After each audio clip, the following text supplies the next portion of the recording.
యొక్క ఆదేశాల మేరకు గత 2 రోజుల నుంచి ఈ beach new NTR beach, old NTR beach, అలాగే ఈ ఉప్పాడ రోడ్లన్నింటినీ కూడా కట్టుదిట్టమైన భద్రతా ఏర్పాట్ల మధ్య క్లోజ్ చేయడం జరిగింది. ఎవరిని కూడా అనుమతించడం జరగట్లేదు. ఇంకా చూడొచ్చు, ఇప్పుడు అదే చెప్తున్నారు, అలాగే పోలీసులు చెప్తున్న విధంగా ఇక్కడ ఎవరిని కూడా అనుమతించడం లేదు. ఈ విధంగానే గాలిలో ఆ తీవ్రత అయితే పెరుగుతుందని కూడా వాళ్ళు ఉదయం నుంచి కూడా బందోబస్తు ఏర్పాటు చేసిన నేపథ్యంలో ఇక్కడ క్రమంగా ఆ వాతావరణ పరిస్థితులు అయితే వాళ్ళకైతే అర్థమవుతున్నటువంటి పరిస్థితి కనపడుతుంది. ఇక్కడ ఇటుగా చూసే ప్రయత్నం అయితే చేస్తున్నాం.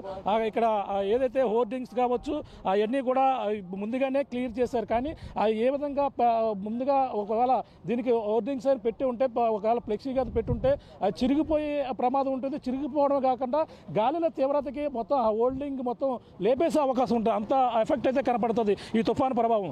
చూడొచ్చు, ఈ రోడ్డు పొడవున ఎటువంటి ఇబ్బంది, ఇక్కడ గాలి తీవ్రత ఉందో మీకు చూపించే ప్రయత్నం చేస్తున్నాం. పక్కన ఉన్నటువంటి చెట్టు ఏ విధంగా ఊగుతుందో చూస్తున్నాం. ఇక్కడ ఉన్నటువంటి ఆ స్థానికులు కావచ్చు, అన్న నాయకులు కూడా ఇక పునరావాస కేంద్రాలకు అందరూ కూడా వెళ్ళాలి, గాలిలో తీవ్రత ఎక్కువగా ఉందని కూడా చెప్పుకొస్తున్నారు. ఈ నేపథ్యంలో ఇక్కడ మొత్తం అందరూ కూడా పర్యవేక్షిస్తున్నారు. ఇక్కడ ఉన్నటువంటి నాయకులను మాట్లాడే ప్రయత్నం చెప్పండి, ఎలా ఉందంటే ఇప్పుడు వాతావరణం నైట్కి తుఫాను తీరం దాటుతుందన్నారు.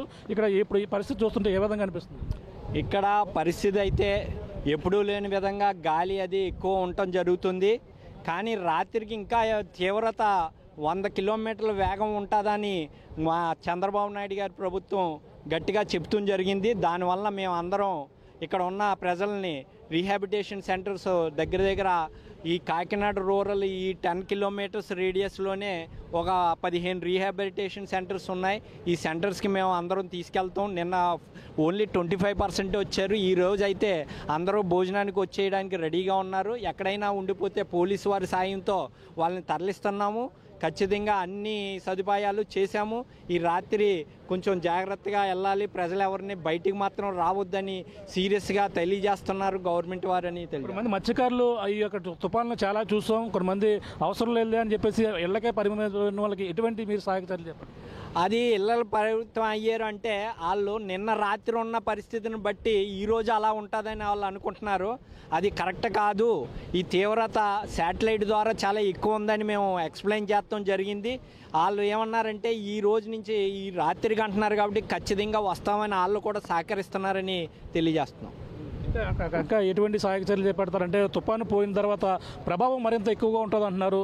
ఆ తుఫాను ముందు ఒకలాగా, తుఫాను తర్వాత మరింత ఇబ్బందికర పరిస్థితులు ఉంటాయి. దానికి ఏ విధంగా సంసిద్ధంగా ఉన్నారు? ప్రజలకి వాళ్ళకి భోజన సదుపాయాలు ఉండేలాగా వంట వార్పు రీహాబిటేషన్ సెంటర్లో ఉన్నాయి. తుఫాన్ పోగానే ఇంటి దగ్గర ఉన్న వాళ్ళు కూడా సైక్లోన్ వాళ్ళకి ప్రతి కుటుంబానికి 10 కేజీలు బియ్యం ఇవ్వడానికి కూడా యంత్రాంగం రెడీగా ఉంది. దాంతోపాటుగా వాటర్ ఫెసిలిటీస్ ఉన్నాయి. అలాగే పవర్ స్తంభాలన్నీ పడిపోతాయి కాబట్టి స్టేట్ వైడ్గా ఎలక్ట్రిసిటీ బోర్డు వాళ్ళు 1000 మంది వర్కర్స్ రెడీగా ఉన్నారు. అలాగా అన్నీ ఏ డిపార్ట్మెంట్ తీసుకున్నా మీరు యంత్రాంగం అంతా కరెక్ట్గా రెడీగా సీ కోస్ట్ అంతా ఉన్నారు.